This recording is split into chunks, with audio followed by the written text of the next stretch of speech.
Momentos de Bizila, as suas dicas de filmes, séries, quadrinhos e discos. Olá! Estamos aqui de volta para sugerir que você faça comigo uma viagem no tempo.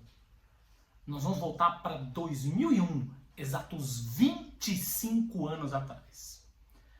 Ali, volta na metade do mês de janeiro, portanto no começo do ano, diferente do que acontece agora, nós tivemos nada menos do que a terceira edição do Rock in Rio. Muito bem, 25 anos da edição de número 3, a edição que trouxe o Rock in Rio de volta. Não vamos nos esquecer que o Rock in Rio, primeiro, em 1985, aquela performance apoteótica do Queen, depois a segunda edição, lá, comecinho dos anos 90, e depois nunca mais. Ficou décadas desaparecido. Até chegar 2001, quando a família Medina resolveu trazer a marca de volta. Hoje em dia é meio carne de vaca, né? Um ano sim, outro não, tem Rock in Rio. Já teve Rock in Rio em Lisboa, já teve Rock in Rio em Madrid, já teve Rock in Rio em Las Vegas, com esse nome mesmo, Rock in Rio. Não vamos discutir isso, né, gente? Essa é a marca do homem, o homem resolveu que vai chamar de Rock in Rio, não importa em que cidade do mundo esteja, a exceção de São Paulo, que quando ele faz São Paulo vira The Town. Mas enfim, esse não é o ponto. O ponto é o seguinte. Uma outra coisa muito importante também. Está proibido discutir nesse vídeo por que chama Rock in Rio já que não tem rock. Nós vamos falar sobre isso quando vocês estiverem escutando as minhas lembranças a respeito dos shows que rolaram no Rock in Rio. Porque sim, eu estava lá em 2001 com os meus... Não vamos discutir quantos anos eu tinha, tá? Saiba que eu tinha apenas 20 e poucos. E tá ótimo. Eu era um jovem repórter de música da revista Submarino. Sabe o Submarino? O site de comércio eletrônico que, se não me falha a memória, ele foi absorvido pelas americanas, mas enfim. O Submarino, eu trabalhei no Submarino desde os primórdios, desde antes de ser Submarino. Quando virou Submarino, na época eu era web designer. Eu só fazia conteúdo para a internet porque eu queria, por conta própria. Tinha lá um site que era o finado putaquepariu.com. A gente ainda fala sobre isso em algum momento aqui. Mas esse site era meu hobby. Eu escrevia lá sobre quadrinhos, sobre cinema, principalmente quadrinhos e RPG. Foi onde conheci Marcelo Forlani, do Omelete, Fábio Abur, criador dos Combo Rangers e tal, que eu tava lá junto também no começo, ajudei a criar os Combo Rangers, enfim, a conversa não é sobre isso. O fato é que eu não trabalhava com conteúdo, eu era web designer. E aí, em um certo momento, uma pessoa que acompanhava o meu trabalho lá na internet, né? Aqui na internet, enfim, lá na internet é ótimo, nós estamos na internet. Aqui na internet, olhou para o meu trabalho como produtor de conteúdo e falou: rapaz, você devia estar fazendo jornalismo, não criando site, não fazendo layout de site, não programando em HTML. Vem trabalhar na minha equipe. E aí ele me levou para trabalhar na equipe dele dentro do Submarino. O Submarino teve em um determinado momento uma revista online, que era uma revista que falava sobre livros, sobre música e sobre cinema. E eu trabalhava na área de música, na editoria de música. E quando teve o Rock in Rio, em 2001, eles me mandaram para lá. O Submarino ia ter um stand no Rock in Rio, né? Eles vendiam, afinal de contas, tudo que era relacionado com música, basicamente, né? Vendiam CDs na época, né? Mídia física, vendiam camisetas, vendiam um monte de coisa enfim. E eu era a única pessoa, foi um batalhão de gente pra lá, né, pra trabalhar durante 2 semanas, basicamente. E eu fui pra lá pra fazer o trabalho de reportagem, né? Fazer as críticas dos shows e tudo mais. Teríamos uma outra pessoa. E essa pessoa, no fim das contas, ela estaria talvez mais focada em fazer... Seria um freelancer, foi contratado lá pelo editor da área, né? E essa pessoa, no fim das contas, faria toda a parte de entrevistas principalmente, entrevistas internacionais. Mas no primeiro dia, antes do festival começar, no primeiro dia quando a pessoa chegou no Rio, para fazer as primeiras interviews, os artistas estavam começando a chegar e estavam fazendo umas coletivas de imprensa, né? A pessoa chegou, passou mal, teve um piriri e desapareceu. No fim das contas, eu acabei fazendo tudo sozinho e como eu não ia ter alguém para me cobrir, eu acabei me focando muito mais no palco principal. Na época existia o que eles chamaram de Tenda Brasil, que era um palco secundário, como o nome já diz, só com atrações nacionais, e tinha um palco que era uma tenda mundo, né, que era com uma série de atrações de world music, que tinham principalmente nomes da música africana, que eu consegui ver muito pouco, porque no fim das contas eu tive que ficar focado nas atrações principais do grande palco. A gente ia se dividir, eu e essa pessoa, esse freelancer, mas acabou que fiquei sozinho, então não tinha como ficar atravessando a cidade do rock sozinho, de um lado pro outro, de um lado pro outro, de um lado pro outro, durante o dia todo, porque não ia conseguir chegar a tempo de nada. Basicamente, porque os shows, basicamente, ou aconteciam ao mesmo tempo, ou era muito logo um depois do outro, e eu simplesmente não ia conseguir. Então eu vi alguns shows desse palco focado em world music, assim, muito espaçadamente, vi pedacinhos do show, né? Meu foco acabou sendo muito mais no palco principal, há duas exceções, com duas honrosas exceções. Já vou falar sobre elas. Eu vou começar cronologicamente, falando do dia em que o festival abriu, que foi uma sexta-feira, dia 12 de janeiro de 2001. Nós tivemos a abertura com a Orquestra Sinfônica Brasileira, tô com as minhas anotações, tá? Porque também, vocês vão me desculpar, eu ter decorado todo mundo que tocou todos os dias é de lascar, né? Enfim, e a Orquestra Sinfônica Brasileira foi seguida do Gil, que fez um show lindo. Gil, né? Gil sendo Gil. Gil fez um show classicamente Gil. Depois veio o Milton Nascimento, que também foi um show incrível. James Taylor. Depois a Daniela Mercury, que no dia ali talvez tenha sido a atração que deu uma animada maior, porque todos os outros shows eram shows muito, mesmo do James Taylor, né? Shows muito introspectivos, shows muito intimistas. E depois da Daniela Mercury, viemos com o Sting, né?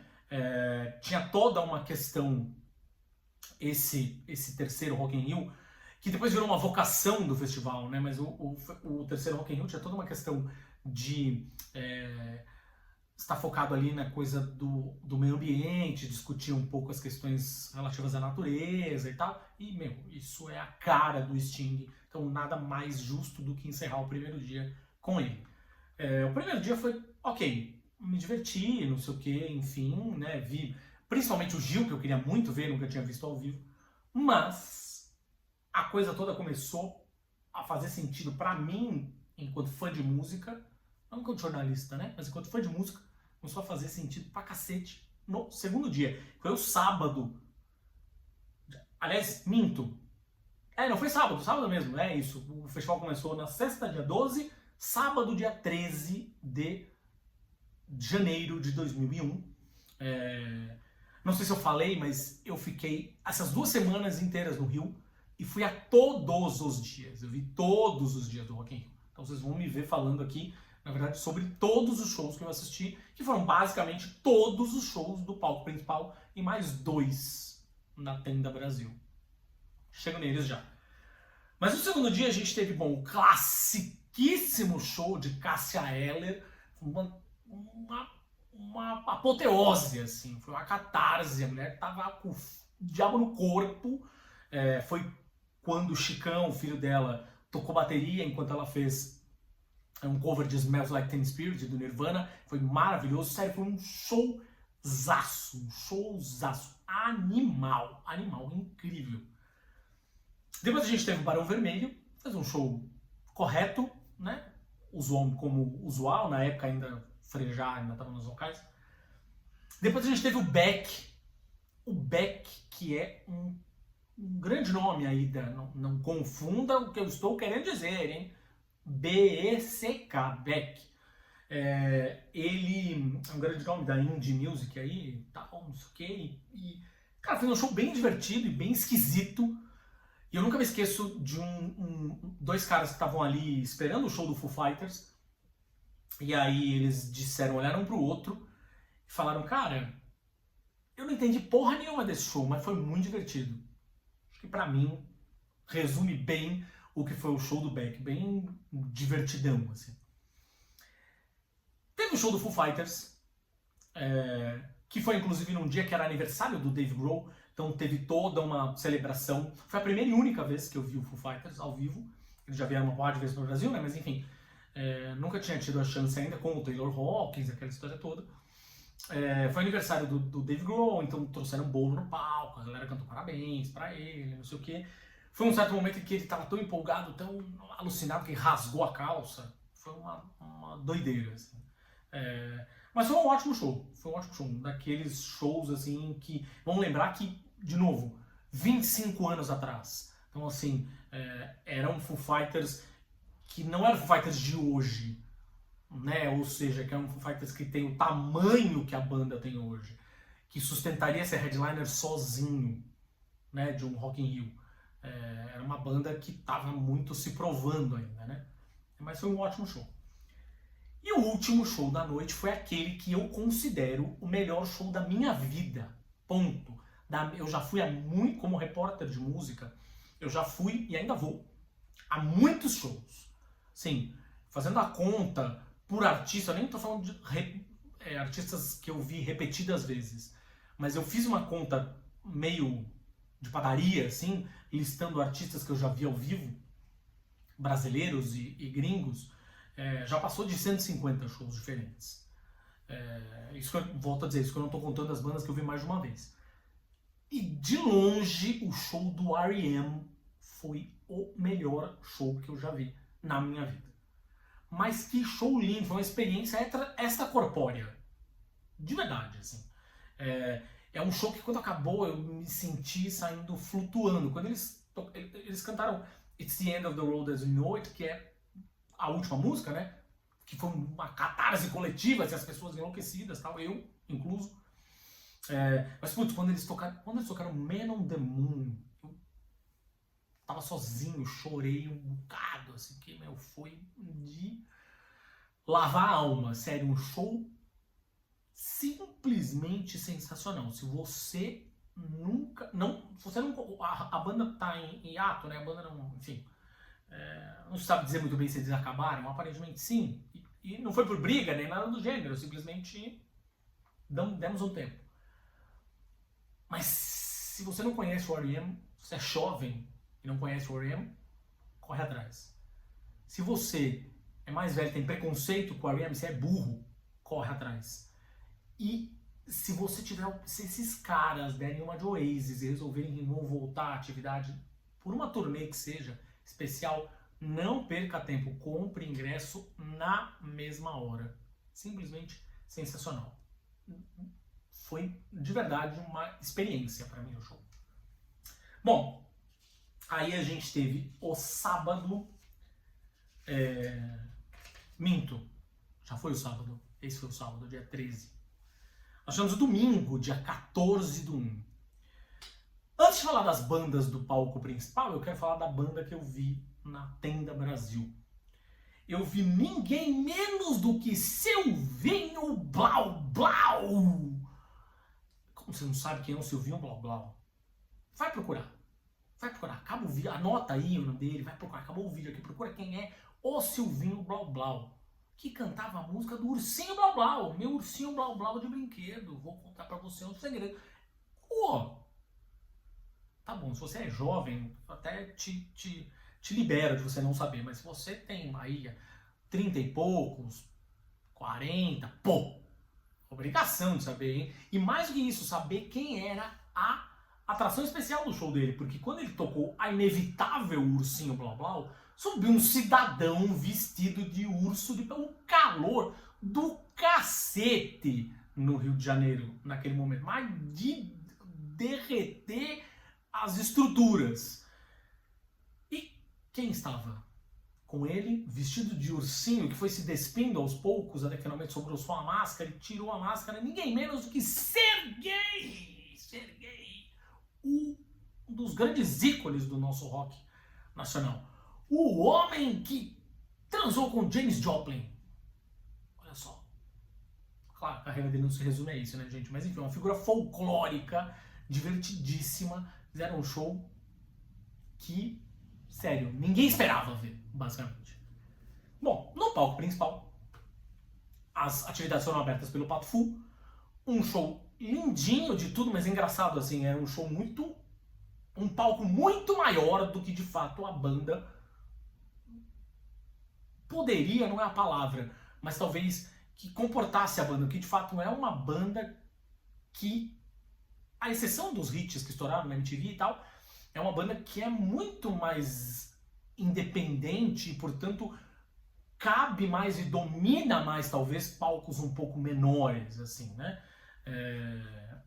Aquela coisa muito grande, muito megalomaníaca, assim. A própria Fernanda Takai brincou com isso, né? Esse aqui é o lugar que a gente tem que ficar com umas bolinhas aqui no chão. Ah, será que já é pro show do Guns N' Roses à noite? Enfim, fez umas piadas lá e tal. Bom, depois, aqui posso fazer a minha confissão, que eu estava lá nesse momento histórico. Depois de Pato Fu veio quem? Carlinhos Brown. Naquele show. O show em que, de fato, ele foi alvejado por garrafinhas de água que custavam uma fortuna, aquelas garrafinhas de água, aliás, enfim, mas as garrafinhas de água vazias, talvez algumas cheias, não sei bem. Ele foi alvejado pelas garrafinhas, os caras vaiando ele e tal, não sei o quê. E ele andando, né, pela passarela no meio, dizendo que tinha corpo fechado e tal, blá, blá. Tem um puta respeito pelo Carlinhos Brown. Porém, esse é um dos shows que eu vi mais próximo ali do palco. Eu, como tinha credencial de imprensa, eu conseguia ter acesso a alguns lugares, mas não à frente do palco. Tem alguns festivais que permitem. Você que é jornalista, tá com uma pulseira ou com um crachá de imprensa, você consegue ir ali na frente. No Rock in Rio, não. No Rock in Rio eu tinha acesso a, isso sim, um camarote que ficava lá atrás, mais alto, que você conseguia ver tudo, mas era muito longe. Assim, pra mim, pro tipo de reportagem que eu queria fazer, porque eu queria sentir o calor das pessoas, queria ouvir o que as pessoas estavam falando durante os shows e tal. Então eu me metia no meio da galera mesmo. Esse eu consegui chegar um pouquinho mais perto, graças à minha pulseirinha de imprensa. E o Carlinhos Brown, por que as pessoas ficaram putos? O Carlinhos Brown falou, porque imagina, era um bando de camisa preta que tava esperando o Guns N' Roses. Calma. Calma, torcida brasileira. Carlinhos Brown, tinham 2 caminhões pipa, volto a dizer, tava um calor senegalês no Rio de Janeiro. Carlinhos Brown, tinham dos 2 lados do palco, tinham caminhões pipa, que estavam jogando água nas pessoas.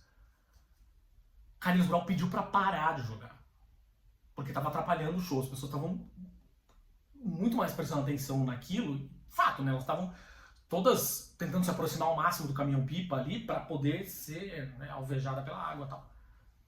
Tinha muita gente ali na frente que, obviamente, estava esperando o Guns N' Roses. É óbvio, os caras já estavam na grade, não sei o quê, mas... este pedido não foi exatamente o pedido mais popular do mundo que Carlinhos Brown poderia ter feito naquele calor que se abatia sobre o Rio de Janeiro. Então, fica aí a minha perspectiva, que estava lá. Bom, na sequência a gente teve o Ira tocando junto com o Traje a Rigor. O Ira, eles fizeram um formato que depois virou um formato bastante comum no palco Sunset, na atual formatação do Rock in Rio, que foi o Ira entrou, tocou uma parte, o Traje entrou, tocou uma parte e depois eles tocaram juntos. Fizeram um cover de Black Sabbath no final e tal. Uma pena que o Traje a Rigor acabou depois, né? Enfim, acabou, né? Você sabia? Acabou. Enfim, terrível. Fim terrível que a banda sofreu. Enfim, logo depois veio uma banda que eu sei que muita gente pede pra voltar ao Brasil. Era uma banda estreante na época, a primeira vez que eles estiveram aqui. E era uma banda apadrinhada pelo menino Axl Rose.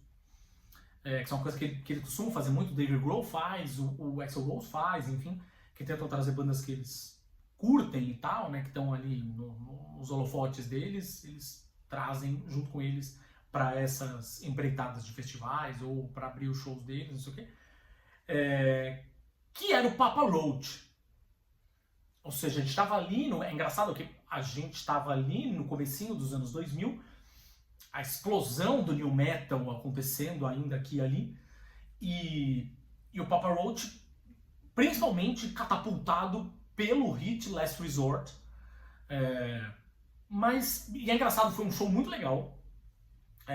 Eu sabia Last Resort de cabo a rabo, e quando começou a tocar a música, eu comecei a gritar. Eu conhecia o restante das músicas, mas nenhuma delas falava tanto assim comigo. Quando começou o Last Resort, eu comecei a cantar plenos pulmões e tal, e as pessoas em volta de mim, assim, algumas pessoas em volta de mim, eu tipo, o que tá acontecendo? Que banda é essa? O que esse homem tá aí gritando, não sei o quê? Enfim, é isso. Foi um show bem legal. Diferente do show que veio depois. Oasis. Sim, eu vi Oasis ao vivo. E sim, vi Oasis ao vivo no Rock in Rio. E sim, foi um saco. Foi um saco. Show chato do caralho. Show burocrático. Um show em que eles mal conversavam com a plateia. Um show em que eles tocaram todas as músicas basicamente iguaizinhas ao que tem no CD. Desculpa, amigo. Se eu quero escutar uma música interpretada ipsiliteris, da mesmíssima forma do disco, eu fico em casa e escuto o disco. Chato pra cacete, o Liam tava particularmente insuportável, e o Noel Gallagher só deu algum respiro de humanidade depois quando eles tocaram On The Wall, e aí ele viu as pessoas todas cantando em uníssono, e aí, uau, fiquei surpreso com esse carinho, essa paixão, né, do público brasileiro. Chato pra cacete. Assim como absolutamente dispensável o show do Guns N' Roses. Pelo amor de Deus, que show tenebroso. Sim, Axl Rose estava absolutamente fora de forma, mas não por ele estar gordo, mas por ele estar desacostumado mesmo à movimentação de palco. Tanto é que claramente, isso eu não tenho provas, tá? Porque eu não estava no palco, mas a impressão que me dava era que a cada música... Ele arfava muito entre as... Ficava tentando puxar o ar, assim, de um jeito meio descontrolado. Mas ele foi, algumas vezes lá atrás, enquanto estavam, né, rolando solos, qualquer coisa que vale, eu tenho a impressão que ele estava usando um balão de ar.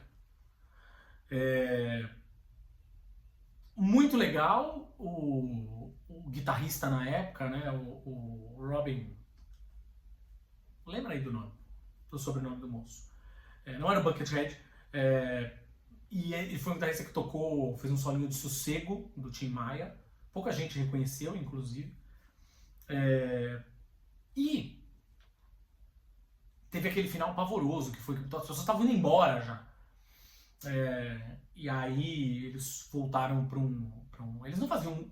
Importante que se diga, tá? Esse era o Guns N' Roses da época que atrasava pra cacete pra subir no palco. E este também era o Guns N' Roses que não fazia um show de 3 horas de duração como faz hoje, né? Mas enfim, as pessoas acharam que o show tinha acabado, aí resolveu tocar Paradise City com a bateria da Mangueira no palco. Eu geralmente não sou contra esse tipo de coisa, essas misturas acho muito legal, mas ficou um negócio meio não ensaiado, assim, saca? A ponto de parecer, putz, é só um gringo querendo pagar pau pro Brasil, assim, do jeito mais desajeitado possível. Péssimo. Bom, aí eu fiquei em São Paulo, isso foi no domingo, eu fiquei em São Paulo, portanto, segunda, terça e quarta, fiquei fazendo entrevistas com alguns artistas, principalmente nacionais, os artistas gringos já estavam um pouquinho mais inacessíveis. Mas na quinta-feira, dia 18/1, rolou o Dia do Pop. O Dia do Pop adolescente, principalmente, né? A gente teve Aaron Carter, o falecido, né? Irmão do Nick Carter, dos Backstreet Boys. A gente teve Sandy Jr., que foi um show muito bom, muito bom. E teve até o momento da provocaçãozinha do Júnior, mandando a musiquinha do Rock in Rio.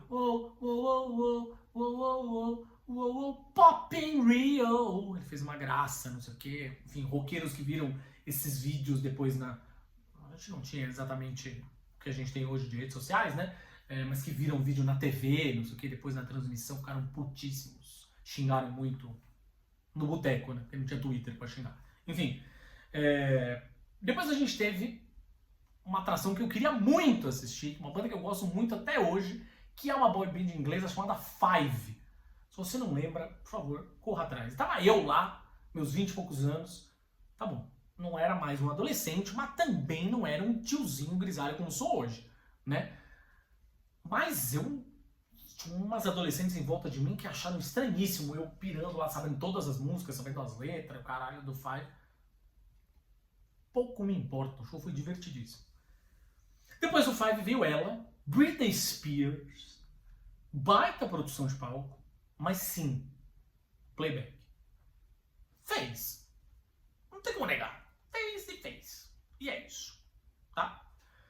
E depois a gente teve o NSYNC, que foi um show muito legal, um monte de hits, a banda tava estouradaça na época, não sei o quê. Enfim, mas nada de muito marcante, mas enfim, uma puta produça, shows, né? Tanto da Britney quanto do NSYNC, enfim, eles trouxeram ali o que de melhor eles tinham em outros territórios, né? Acho que era uma grande aposta, me pareceu uma grande aposta do menino Roberto Medina trazer esses grandes medalhões e incentivá-los a trazer essa produção de palco grande, relevante e tudo mais. Aí nós fomos para sexta-feira, dia 19/1, e tivemos o quê? O Dia do Metal! Pois é, o Medina ainda estava mantendo um pouco dessa tradição. Depois, enfim, teve muitas atrações de metal, né? Claro, no Rock in Rio 1 e no 2. No 3, portanto, além de se focar bastante no rock, percebam que eu falei muitas atrações aqui que não passam nem perto do rock, hein? Bom que isso fique claro. Isso já no Rock in Rio 3, em 2001, 25 anos atrás, volto a dizer. Mas esse dia ele definiu que seria o Dia do Metal e foi uma coisa que perdurou, né, ao longo de muitos anos, né, porque o metal, como esteve ali como foi parte primordial do DNA do Rock in Rio nos primeiros anos, ele obviamente manteve isso ao longo de alguns anos, mas passaram-se alguns anos, ele, em algumas edições mais recentes, ele meio que desencanou, foda-se. Bom, neste dia nós tivemos a abertura do Shake Tosado, que é uma banda que eu adoro, infelizmente acabou. O show foi incrível. O Chinaína, que é um dos apresentadores de basicamente todos os grandes festivais na Globo, ele é um dos repórteres de campo ali e tal. Lollapalooza, o próprio Rock in Rio hoje. O China, ele inclusive fez uma pegada divertida, assim, falou, vamos cantar comigo aí, para de babar ovo de gringo, de chupar bola de gringo, caralho. Óbvio que os metaleiros ficaram putos. Eu achei divertidíssimo. E é uma banda que eu adoro. Se você não conhece, infelizmente, esse é um único disco. Se vocês não conhecem, de verdade, deveriam. Depois a gente teve o Pavilhão 9, que é uma instituição, é uma banda que mistura rap e principalmente metal, né, um som mais pesado. Quase como se a gente for mal comparando, quase como se fosse o Body Count, né? Muito, muito bom, sonsaço, pesadaço, não sei o que. Na sequência, nós tivemos outro show icônico desta edição, Queens of the Stone Age, que foi um puta show, mas é aquele show em que o baixista Nick Oliveri ficou pelado no palco, tocou com a sua benga de fora, a sua coisa de fora, e foi detido pela polícia assim que o show acabou, né? Pelo departamento ali de menores e tal, né? Porque, enfim, festival, né? Tinha gente que ia com a família e tal. Aparece um homem pelado e a sua trajomba. Trajomba? Existe trajomba? Enfim, agora existe. Se não existe, existe agora. Ali no telão e tal, e na TV, na Globo, né? Aquela história toda, enfim. Foi uma experiência sui generis, eu diria. Tivemos o Sepultura e foi também um showzaço, um arregaço. O Sepultura ao vivo, né? Como de costume, mandando ver pra caralho, benzaço. E foi um show que eu lembro, eu tinha comprado uma bandana, e eu tive que usar a bandana aqui, assim, porque o gramado, dias depois, né? O gramado da cidade do rock já tinha ido pra cá do caralho. E já tava subindo já tava terra e, portanto, subindo uma poeira, um tempo seco, desgraçadamente seco. E aí começou sobre aquele pó, a galera pulando junto com o Sepultura, foi animal. Depois a gente teve Rob Halford em sua carreira solo. Claro que as pessoas ficaram desesperadas quando ele tocou os clássicos do Judas Priest. Ele ainda não tinha voltado, né? Enfim. Mas as músicas da carreira solo dele também são muito boas. Se você não conhece, fica aqui outra recomendação. E foi um show incrível. O homem tem uma presença de palco maravilhosa. Ainda hoje, né? Enfim, o cara ali próximo dos 80 anos de idade, ali, não sei o que, sei lá, porra, tem uma presença de palco monstruosa. E para encerrar, o Iron Maiden. Iron Maiden, volta do Bruce Dickinson, lançamento do Brave New World, né? O retorno do Bruce Dickinson, eles voltaram. Sério, também um dos melhores. Eu já vi o Iron Maiden algumas vezes, umas 4, 5 vezes. Foi o melhor show do Iron Maiden que eu vi, disparado. Nenhum dos outros conseguiu bater. E é também um dos shows da minha vida. Fácil, top 5. Entra top 5 dos shows que eu mais amei assistir, sério. Foi sim a primeira vez que eu vi o Maiden ao vivo. Mas, cara, o tanto de entrega que eles fizeram pra mostrar que a banda tava viva, que a banda não era mais aquela banda que foi se diminuindo na fase do Blaze, né? Ou seja, tocando em lugares cada vez menores, sendo segundo headliner, terceiro, ao invés de ser o primeiro, como é, né? Usual a gente vê o Iron Maiden hoje. De fato, foi um arregaço de shows. O Bruce voltou, temos o Adrian Smith, agora uma formação com 3 guitarristas. Maluco, se prepara que nós vamos botar pra fuder. E botaram. Tanto é que virou o DVD e CD ao vivo, né? Que é simplesmente sensacional. Bom, no sábado, dia 20 do 1... Ah, não! Eu não posso esquecer, tem uma coisa no Dia do Metal, um show na Tenda Brasil que eu vi que fez os metaleiros enlouquecerem. Tom Zé, rapaz! Tom Zé, ele meteu um esmeril no palco e começou a socar lá umas barras de ferro e começou a voar faísca flamejante pra tudo que é lado. Os metaleiros ficaram louco. Foi um show incrível. Tom Zé, sabe como é, né? O homem faz o que bem entende no palco e você que se vire pra tentar entender. Foi simplesmente sensacional. Bom, no sábado, dia 20 do 1, a gente teve uma noite que abriu com Engenheiros do Havaí. Bom, legal. Não foi assim muito sensacional nem nada do gênero, mas foi ok. Bom show. Depois a gente teve Elba Ramalho e Zé Ramalho, não são os parentes, mas foi um show também muito bonito. Volto a dizer, um show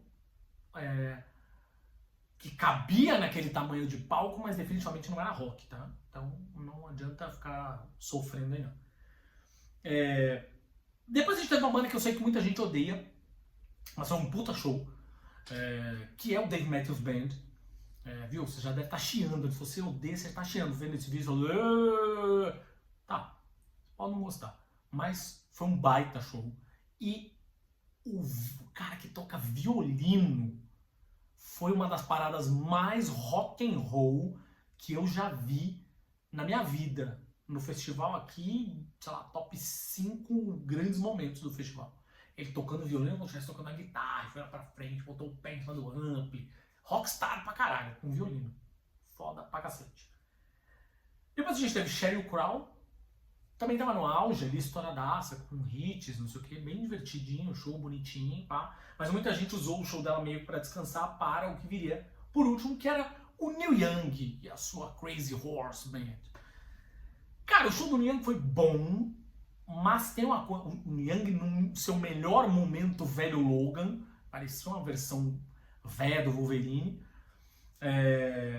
Mas tem um bagulho que me incomodou, que em um determinado momento ele estava tão empolgado com a própria galera dele ali, que eles começaram a tocar em círculo entre eles e deram as costas pro público. Porra, meu amigo, aí não dá, né? Aí não dá. Só se num boteco no Canadá eu até entendia, mas porra, pra 200 mil pessoas te vendo ali no palco do Rock in Rio, não dá não, né? Me ajuda. Enfim. Bom, e aí nós tivemos então o Domingão, o último dia. Tava até procurando aqui, na verdade, porque no fim das contas, nas minhas anotações, tem um dia aqui que eu acho que talvez eu tenha deixado passar, se bobear, foi na sexta, no sábado, dia 3, tem uma atração, que foi uma atração muito legal, show incrível que eu vi. Se não me falha a memória, foi isso mesmo, foi no sábado, dia 13. Antes de eu entrar aqui no último dia, que foi o domingo, dia 21, lembrar dela. Fernanda Abreu. Porra, Fernanda Abreu tava tocando em casa, parceiro. Tava tocando no Rio. A mulher, ela fez um show, assim, foi um desbunde. Fernanda Abreu, na época, ali, Veneno da Lata, bombando. Funkzão, rapaz. E funk que eu tô falando aqui não é funk. Ela estava fazendo funk do James Brown. Não, rapaz, funk carioca mesmo, pra rebolar a raba. Rebelar é ótimo, né? Pra rebelar a raba rebelde. Pra rebolar a raba, foi demais. Bom, feita esta lembrança, essa menção honrosa que eu não podia deixar passar aqui, tava olhando as anotações, falei, onde foi parar o show do Fernando Abreu? Enfim, domingo, dia 21 do último dia, a gente teve a abertura por conta dos caras do Diesel. O Diesel foi uma banda que ganhou um festival que era o Escalada do Rock, uma banda independente, ganhou o direito de tocar no Rock in Rio e fez um arregaço de show. Era a banda do Jean Dolabella, baterista que depois virou baterista do Sepultura, né? E depois, com a saída do Igor Cavaleira, e depois ele fundaria uma banda que muitos de vocês sabem qual é, ajudaria a fundar lá uma banda, muitos de vocês sabem qual é, que é o Ego Kill Talent. Pois é, mas não vou falar sobre isso, vamos voltar no Diesel. Diesel é uma excelente banda de Minas Gerais, fez um show, um arregaço, não tocou um cover, tocaram só as músicas, isso era um show mais curto, óbvio, mas tocaram só as músicas autorais deles, que era uma coisa meio grunge, assim, simplesmente sensacional. A banda, algum tempo depois, mudou de nome, eles viraram o Dora, mas cara, se você puder procurar qualquer coisa relativa a esta banda e a esse show, foi um show muito corajoso. Assim como foi muito corajoso um show que foi exatamente o que o nome da banda quer dizer, um surto. O show do surto. Surto, caso você não sabe, é a banda do Cabeção. Não do Cabeção da Malhação, mas da música. A música chama A Cera, mas todo mundo só lembra dela, obviamente, como sendo uma música do Me Pirou Cabeção. Tá vendo como você sabe? Você, obviamente, viveu intensamente ali o começo dos anos 2000, você sabe que diabo de música é essa. Uma música que eles tocaram no começo e no final do show, aliás, divertidíssimo. E eles tiveram a manha de tocar um cover do Red Hot Chili Peppers, quer dizer, um cover não, uma versão do Red Hot Chili Peppers, que era a banda que ia encerrar o dia. Que é uma coisa perfeitamente, não usual.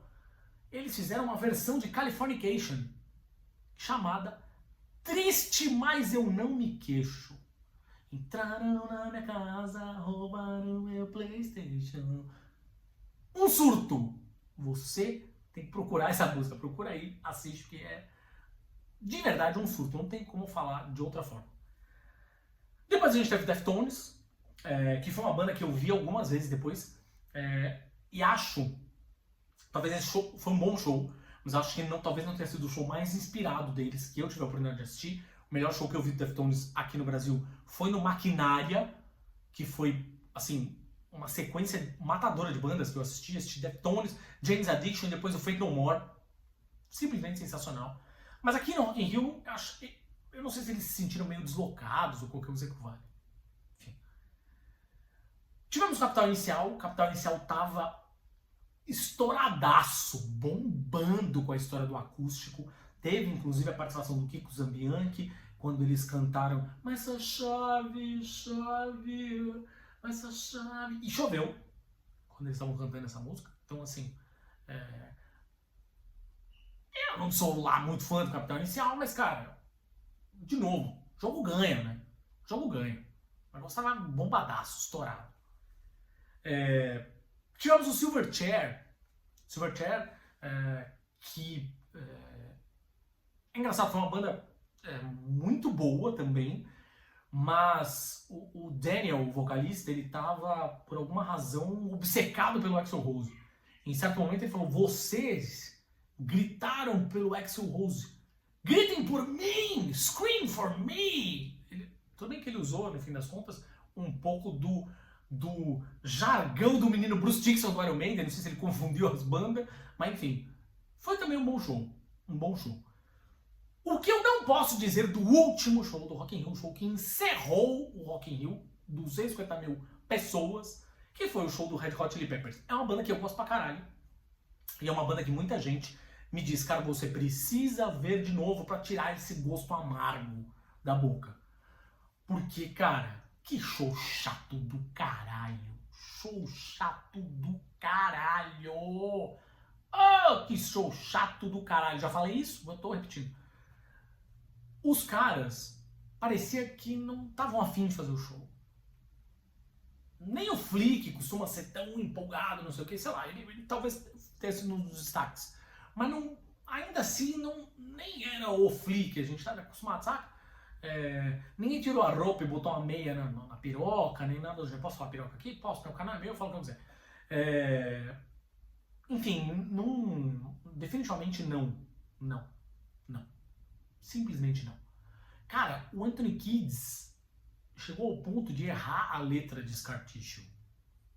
Eles tinham acabado de lançar a porra do Californication, velho. Disco com um monte de hit, enfileiraram um monte de hit nas coisas aí, nas rádios. Na época, nas rádios, né? Não era plataforma de streaming, era rádio. Enfim. Horrível. Chato pra cacete. Talvez eu veja o Red Hot Chili Peppers ainda em algum momento para tentar tirar esse gosto ruim mesmo. Mas apesar deste sabor um tanto amargo no último show, o saldo foi muito positivo. Nunca mais na minha vida eu fiz uma maratona dessa de 2 semanas praticamente, né? Intensas, vivendo show. Chegava na cidade do rock, sei lá, 1 da tarde, ia sair 2 da manhã, 3 da manhã, acordava cedo no dia seguinte, aproveitava para entrar na praia, né? Como bom caiçara, aproveitava para entrar na praia, ia, dava um mergulho, voltava, e enfim, dormi pouco todos esses dias, foi um inferno, mas valeu a pena. Foi uma experiência que você, com 20 anos de idade, obviamente você vai querer viver. Essa foi uma daquelas loucuras de 20 e poucos anos de idade que eu fiz. Beleza? Obrigado por você ter me ouvido aqui fazendo esta viagem no tempo até o ano de 2001, 25 anos atrás. Muito obrigado por você ter escutado, me ouvido, me assistido aqui até o final. Gostou, dá like, não gostou, dá like também. Ou dá dislike, sei lá. Porque, enfim, foda-se, pro algoritmo tanto faz. Se você esteve no Rock in Rio 2001, coloca aqui no comentário os shows que você mais gostou de assistir. Se você não esteve, mas queria ter estado, coloca aqui nos comentários também algum dos shows que você queria ter visto dessa lista. Bom, se você quer que a gente fale sobre algum assunto que ainda não foi abordado aqui neste momento, o Gibzilla fala também, que a gente vai ver se faz sentido ou não. Até que demorou pro cachorro do vizinho fazer barulho. E, principalmente, não é inscrito no canal ainda, chegou esse vídeo e você sabe Deus por quê? Se inscreve. Pô, tem sempre vídeos legais rolando aqui, vídeos curtos, vídeos longos, falando de quadrinhos, falando de cinema, falando de música, falando de séries. Entram aqui também os episódios dos nossos podcasts, do Imagina Pega no Olho, que é o nosso podcast mais generalista, o Imagina Pega no Ouvido, que é o nosso talk show musical. E, óbvio, clica no sininho para você não perder nenhuma notificação. Vamos ver o que nos reserva o Rock in Rio deste ano de 2026. Até lá!